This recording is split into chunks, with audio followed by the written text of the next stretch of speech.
Part 1.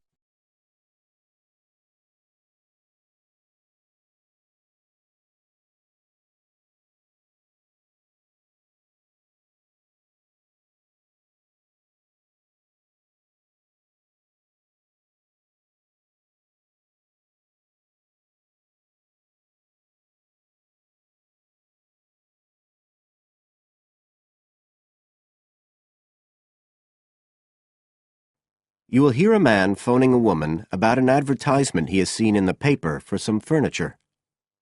First, you have some time to look at questions 1 to 5 on page 9.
Now we shall begin.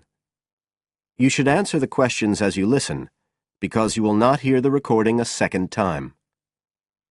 Listen carefully and answer questions 1 to 5.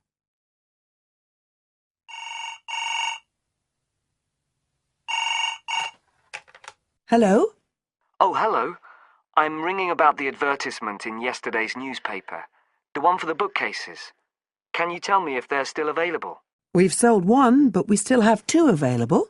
Right. Can you tell me a bit about them? Sure. What do you want to know? Well, I'm looking for something to fit in my study. Well, I'm not too worried about the height, but the width's quite important. Can you tell me how wide each of them is? They're both exactly the same size. Let me see, I've got the details written down somewhere. Yes, so they're both 75 centimetres wide and 180 centimetres high. Okay, fine. That should fit in okay. And I don't want anything that looks too severe. Not made of metal, for example. I was really looking for something made of wood. That's all right. They are, both of them. So, are they both the same price as well? No, the first bookcase is quite a bit cheaper. It's just £15. We paid £60 for it just 5 years ago, so it's very good value. It's in perfectly good condition. Well, they're both in very good condition, in fact. But the first one isn't the same quality as the other one. It's a good, sturdy bookcase. It used to be in my son's room, but it could do with a fresh coat of paint. Oh, it's painted. Yes, it's cream at present. But as I say, you could easily change that if you wanted, to fit in with your colour scheme. Yes, I'd probably paint it white if I got it. Let's see, what else? How many shelves has it got? 6. 2 of them are fixed, and the other 4 are adjustable, so you can shift them up and down according to the sizes of your books. Right, fine. Well, that certainly sounds like a possibility. Before you hear the rest of the conversation, you have some time to look at questions 6 to 10 on page 9.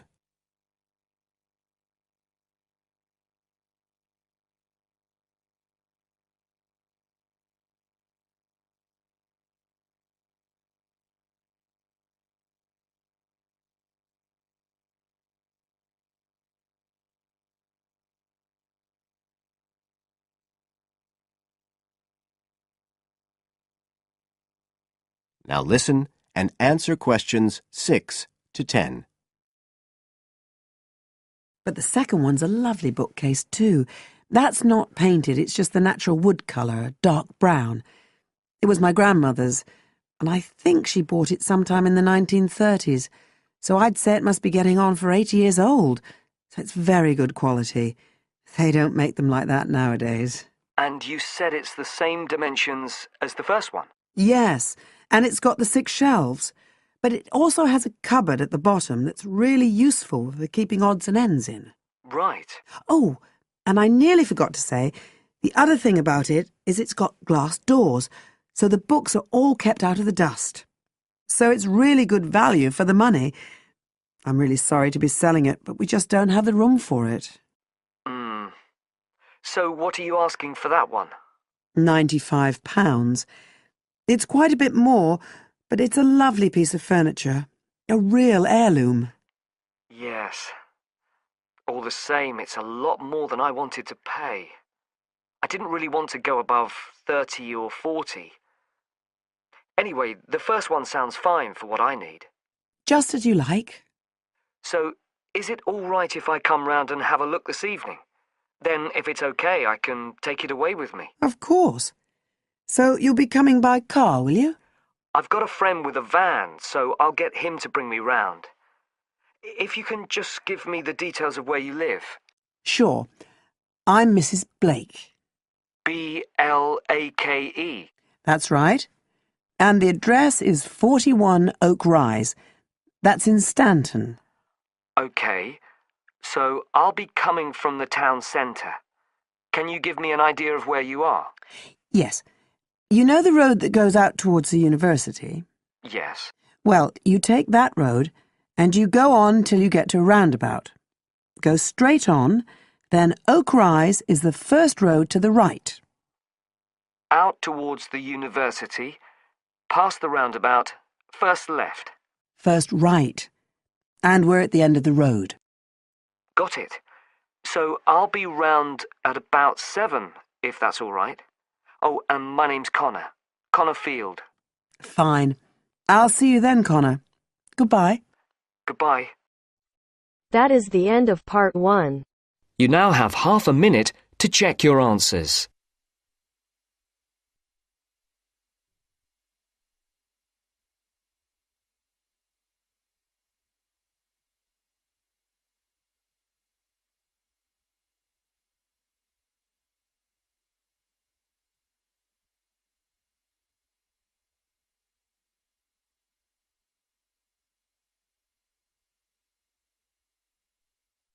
Now turns to part 2. Part 2. You will hear a talk on New Zealand radio about an art sale which is being held to raise money for charity. First, you have some time to look at questions 11 to 13 on page 10.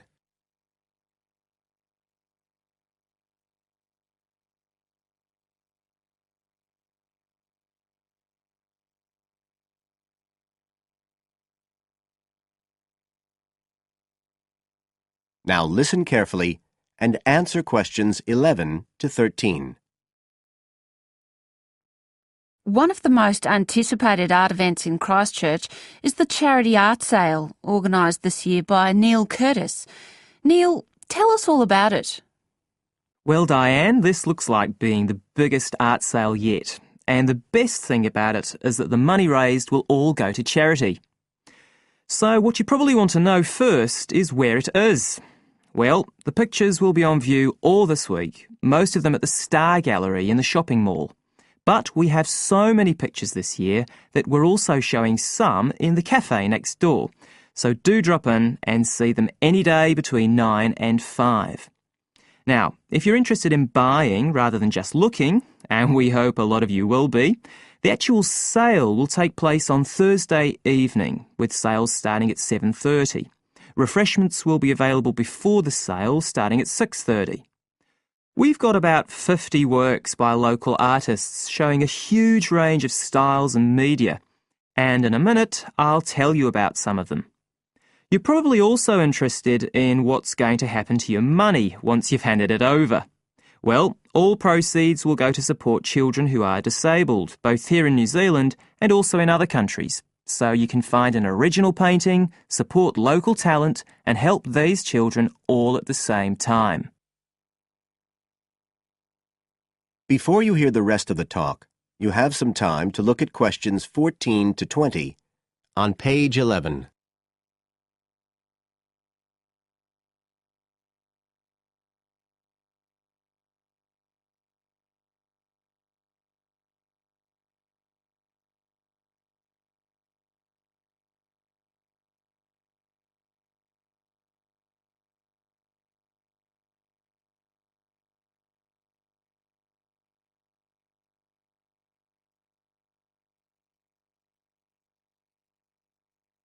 Now listen and answer questions 14 to 20.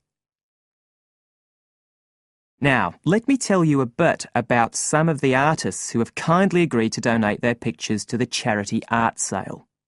One of them is Don Studley, who has a special interest in the art sale because his 5-year-old daughter was born with a serious back problem. After an operation earlier this year, she's now doing fine, but Don says he wants to offer something to help other less fortunate children. Don is totally self-taught and says he's passionate about painting. His paintings depict some of our New Zealand birds in their natural habitats. One relative newcomer to New Zealand is James Chang, who came here from Taiwan 9 years ago at the age of 56. Mr. Chang had 13 exhibitions in Taiwan before he came to live here in Christchurch, so he's a well-established artist, and art has been a lifelong passion for him.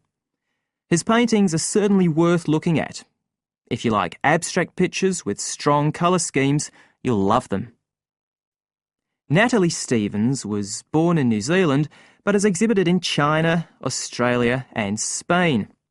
As well as being an artist, she's a website designer. She believes art should be universal, and her paintings use soft colours and a mixture of media. Most of her pictures are portraits, so watch out, some of them may even be friends of yours. And then we have Christine Shin from Korea. Christine only started to learn English 2 years ago when she arrived in New Zealand, but she's been painting professionally for over 10 years, and she sure knows how to communicate strong messages through the universal language of art.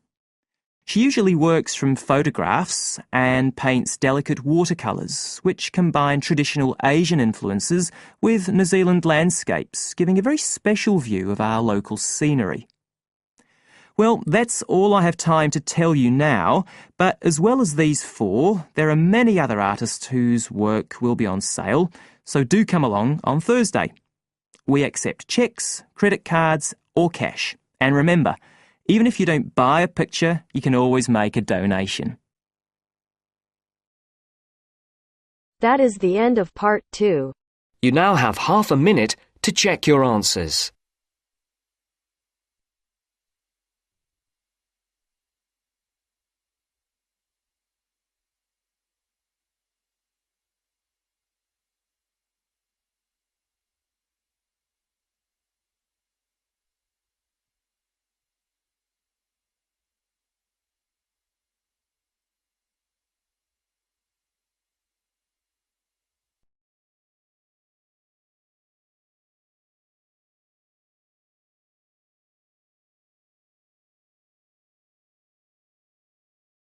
Now turns to part 3.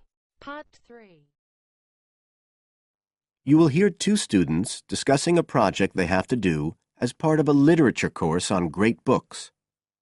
First, you have some time to look at questions 21 to 25 on page 12.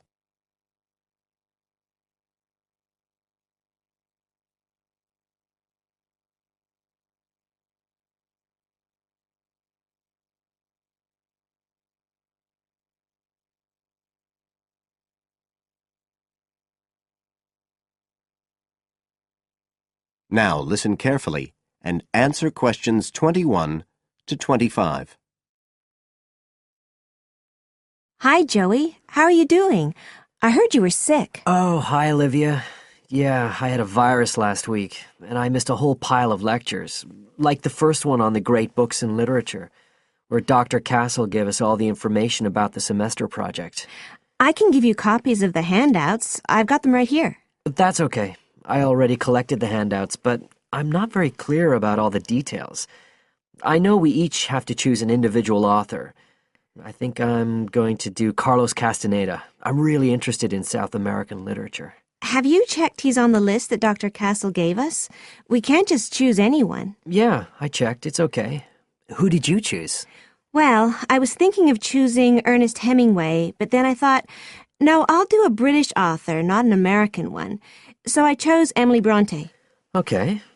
And first of all, it says we have to read a biography of our author. I guess it's okay if we just look up information about him on the internet? No, it's got to be a full-length book. I think the minimum length's 250 pages. There's a list of biographies. Didn't you get that? Oh, right. I didn't realize we had to stick with that. So, what do we have to do when we've read the biography? Well, then we have to choose one work by the writer. Again, it's got to be something quite long. We can't just read a short story. But I guess a collection of short stories would be okay? Yes, or even a collection of poems, they said. But I think most people are doing novels. I'm going to do Wuthering Heights. I've read it before, but I really want to read it again now I've found out more about the writer. And then the video. We have to make a short video about our author and about the book. How long has it got to be? A minute. What? Like 60 seconds? We got to give all the important information about their life and the book we choose? Well, you can't do everything. I wrote it down somewhere. Yes, Dr. Castle said we had to find or write a short passage that helps to explain the author's passion for writing, why they're a writer. So we can back this up with reference to important events in the writer's life, if they're relevant. But it's up to us, really. The video's meant to portray the essence of the writer's life and the piece of writing we choose. So when we read the biography, we have to think about what kind of person our writer is. Yes, and the historical context and so on.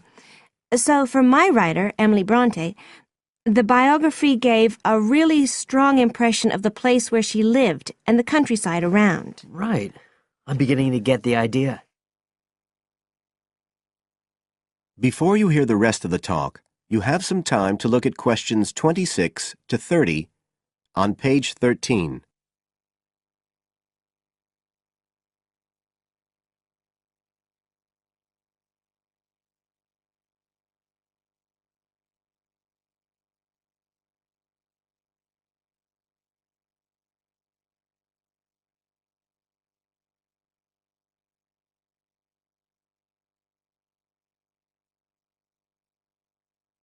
Now listen and answer questions 26 to 30. Can I check the other requirements with you? Sure. The handout said after we'd read the biography, we had to read the work we'd chosen by our author and choose a passage that's typical in some way, that typifies the author's interests and style. Yes, but at the same time, it has to relate to the biographical extract you choose. There's got to be some sort of theme linking them. Okay, I'm with you. And then you have to think about the video. So are we meant to dramatize the scene we choose? I guess we could, but there's not a lot of time for that. I think it's more how we can use things like sound effects to create the atmosphere, the feeling we want. And presumably visuals as well? Yeah, of course. I mean, I suppose that's the whole point of making a video. But whatever we use has to be historically in keeping with the author. We can use things like digital image processing to do it all. So we can use any computer software we want? Sure. And it's important that we use a range, not just one software program. That's actually one of the things we're assessed on. Okay. Oh, and something else that's apparently really important is to keep track of the materials we use and to acknowledge them. Including stuff we download off the internet, presumably? Yeah, so our video has to list all the material used with details of the source in a bibliography at the end. Okay. And you were talking about assessment of the project. Did they give us the criteria? I couldn't find anything on the handout. Sure. He gave us them in the lecture. Let's see, you get 25% just for getting all the components done. That's both sets of reading and the video. Then the second part is actually how successful we are at getting the essence of the work. They call that content, and that counts for 50%. Then the last 25% is on the video itself, the artistic and technical side. Great. Well, that sounds a lot of work, but a whole lot better than just handing in a paper. Thanks a lot, Olivia. You're welcome.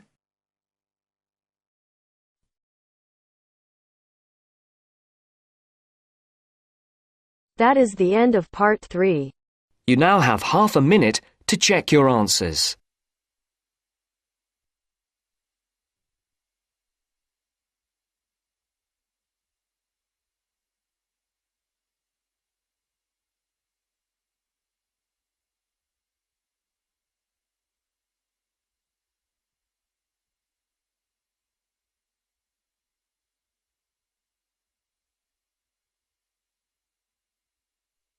Now turns to part 4.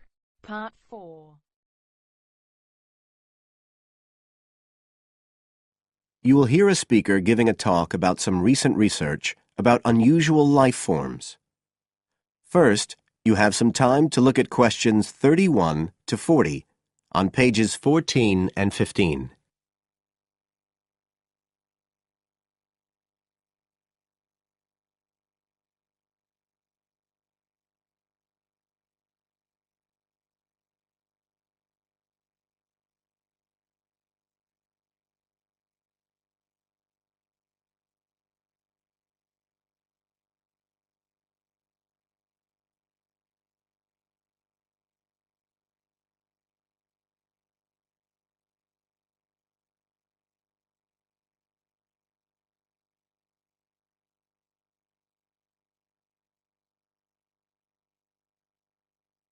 Now listen carefully and answer questions 31 to 40.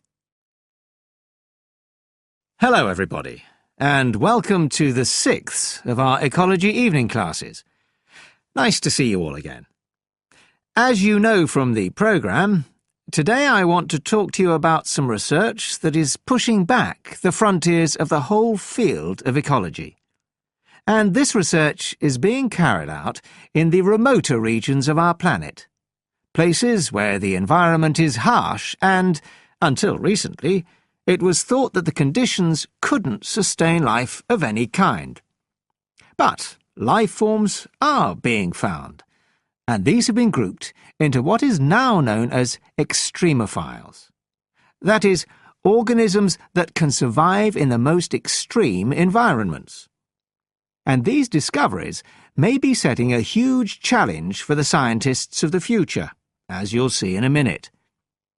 Now, the particular research I want to tell you about was carried out in Antarctica, one of the coldest and driest places on Earth.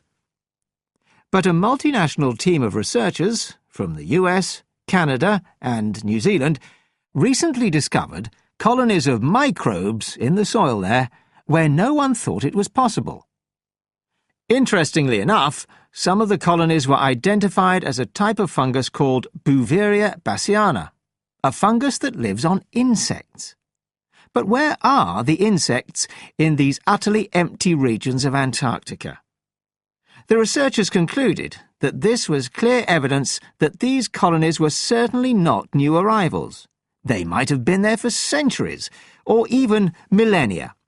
Possibly even since the last ice age. Can you imagine their excitement? Now, some types of microbes had previously been found living just a few millimetres under the surface of rocks, porous Antarctic rocks. But this was the first time that living colonies had been found surviving, relatively deeply in the soil itself, several centimetres down, in fact.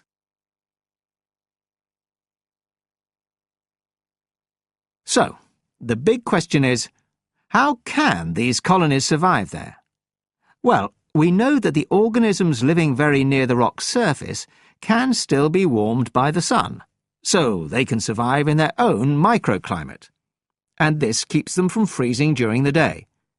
But this isn't the case for the colonies that are hidden under the soil, In their research paper, this team suggested that the very high amounts of salt in the soil might be the clue, because this is what is preventing essential water from freezing. The team found that the salt concentration increased the deeper down they went in the soil. But while they had expected the number of organisms to be fewer down there, they actually found the opposite. In soil that had as much as 3,000 parts of salt per million, relatively high numbers of microbes were present, which seems incredible. But the point is that at those levels of salt, the temperature could drop to minus 56 degrees before frost would cause any damage to the organisms. This relationship between microbes and salt, at temperatures way below the normal freezing point of water, is a really significant breakthrough.